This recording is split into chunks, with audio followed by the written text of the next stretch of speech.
Hey there, neighbor. Welcome to Wild Homestead Living. I'm Julie. And I'm Kevin. We've been doing a lot of how-to videos here on Wild Homestead Living, but not so many updates. And so we decided to start a new series of Homestead Hangout videos where we document our journey for you. And today is the first one of those, so stay with us. Here we are in our back 40. Now, for a lot of homesteaders who are living even more rural than us, that would be 40 acres. But for us, this is our back 40 feet. And we're really excited about this garden because it's going to be our patio garden. And many of you have been asking us for how you can grow food in small spaces. And so we are going to show you exactly how you can do that. So no matter where you are, whether you're renting, whether you're in the city, whether you're in a bigger space, this is going to be a way to show you that you can grow food no matter where you live. We are going to have summer squash and winter squash, tomatoes, beans, eggplant, but all of those are going to come a little later in the year. What we've got going right now is we've got peas that are coming up. We've got beets and carrots that are planted. They're going to be coming up soon. We have transplanted out our cabbages, and then right around the corner, we've got our potatoes in bags. We also are going to have strawberries, and they're going to be coming in a group homesteading delivery next week. We're really excited about that. So stay tuned. This is what we've got now, but there's going to be a lot more to come. So nearby our patio garden, which is right behind me, we have our greenhouse.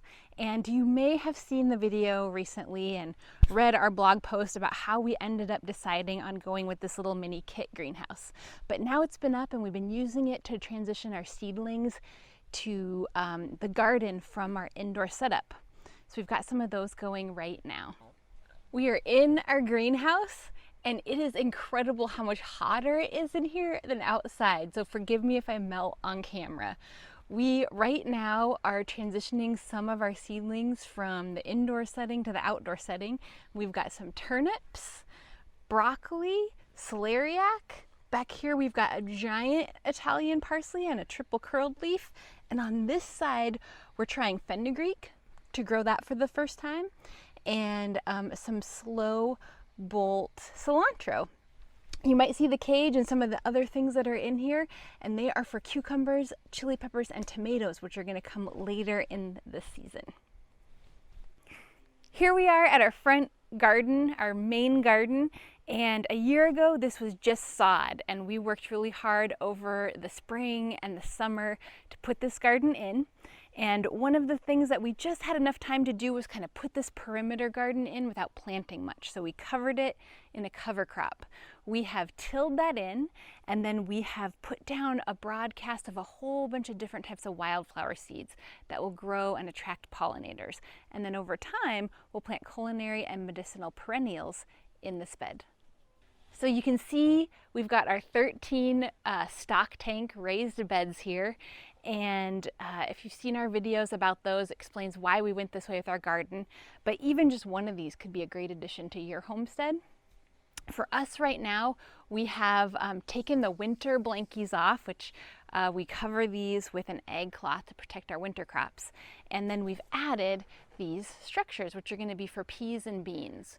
Right now, we have peas and radishes alternating in the north side, the far side of each bed, going this direction. And then we've got a variety of different types of lettuces and greens mixed in the other side of the bed. These are things that we like to eat a lot, so you might not need this many peas and radishes and greens, but for us, this is gonna keep us well fed for a while.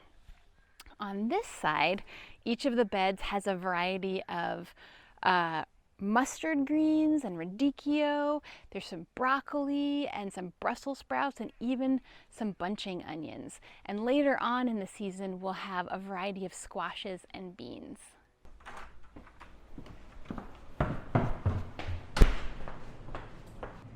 So we've gotten really serious about starting our seeds indoors, but living with cats makes this kind of a challenge. So we are mostly starting our seeds in our garage on this shelf, and we're using our soil blocks, which you've seen in multiple videos, for starting the seeds small and then potting up into the bigger size, which are kind of like volcanoes.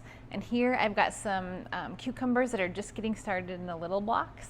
And then in the big blocks are all of our summer squash like zucchini and winter squash like pumpkins. So we have a second seed starting location in our house, which is our guest bathroom. And this is where I'm growing eggplants and tomatoes and peppers. Now you might notice a big difference between the pepper in my hand and these little guys. And that's because these ones that I grew over here, I'm not super great at growing them yet, but I'm continuing to perfect that skill.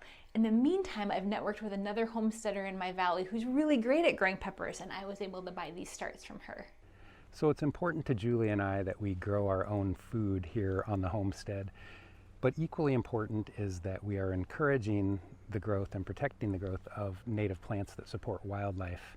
And there are a couple plants at this time of year in our area that are very important and provide for a variety of those wild animals' needs. One of them is the osoberry, also known as the Indian plum. This is a shrub that produces blossoms almost before the leaves are out. They're little white blossoms that do provide nectar for hummingbirds and nectar and pollen for pollinators. The leaves on these bushes, on these shrubs, come in fairly early as well, so there's some early cover for nesting birds like hummingbirds and other low nesters. As the season progresses, these blossoms, if they're fertilized, will produce fruit. It's about a grape-sized plum-like fruit that is eaten by a variety of wildlife. So this plant is good early season, but it also keeps benefiting wildlife on into the summer.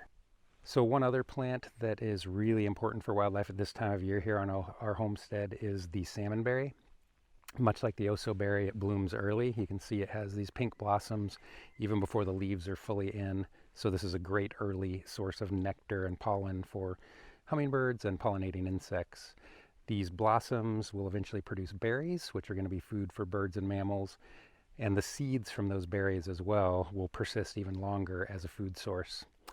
And then once these are leafed out, obviously they're going to be cover for a variety of animals as well. So great wildlife plant here, and especially important in the early spring season. We managed to check off one item on our home improvement list in April when we replaced our roof. We had a metal roof installed to replace the old asphalt one, so we can safely collect rainwater to use in our garden. So one of the key parts of homesteading for us, in addition to having happy cats, is sewing and crafting a lot of our own supplies. Now, this is not a time when I've been doing a lot of sewing and crafting because so much of our focus is outside. The last thing I did was out of necessity. I made us some masks that we can wear out in public during the pandemic. But for the most part, this guy's been quiet. In terms of food and drink, we really like to cook from scratch. It's affordable and it allows us to control more of the ingredients in our food, including bread. And so we've been experimenting with commercial yeasted breads like this, which is some dough we're getting ready to make into bread for going to a friend's homestead for a bonfire. And then also with sourdough. We made a sourdough starter during the pandemic, and this is going to be turned into a sourdough discard cornbread later on in the week. Now we're between a lot of crops out in our garden, whereas normally we'd be eating salad fresh. So instead, inside we have been growing sprouts. And even if you have no outdoor space, sprouts are a great way that you can grow fresh greens right on your windowsill. So here's what I'm reading at the moment, which is Gardening When It Counts by Steve Solomon. And the subtitle is Growing Food in Hard Times. And I think we're all experiencing a really uncertain time. And for me, homesteading is a great comfort during that, and learning the skills of being able to care for my family. And Steve Solomon's written many books. He's the founder of Territorial Seed Company. And this is like having the grandfather that maybe none of us had, but we wished we had, who can impart that wisdom for us to be able to garden when it counts. All right, so there's a little glimpse into our world and what we've been up to lately. Julie, what are you thinking is next on your agenda? Yes, I think up next for me is going to be rolling out the next set of crops, like the warm season squashes, and then putting in another quick bed to start to decrease our lawn and continue to increase our food and medicine production, as well as plants for pollinators. Excellent. What about you? As always, I have more projects than time. High on the list is getting some siding replaced on the house and a new paint job so we can complete the farmhouse look here with the metal roof. I have my constant ongoing battle with the invasive plants on the property, trying to get rid of them and replace them with native plants that are beneficial to wildlife. And I have a couple other ideas for how we can improve this property for our wild neighbors. Nice. Well, I hope that you will stay with us. We would love it if you follow us on Instagram and Facebook, as well as subscribe to our YouTube channel and stay with us on this homesteading journey. Thanks so much for joining us. We'll see you next time. Hey there, neighbor. Well, my voice cracked. Hi, neighbor. Hi. Hi, neighbor. Welcome to Wild Homestead Living. No. I have so much I need to do. Okay, this is it, all right? You ready?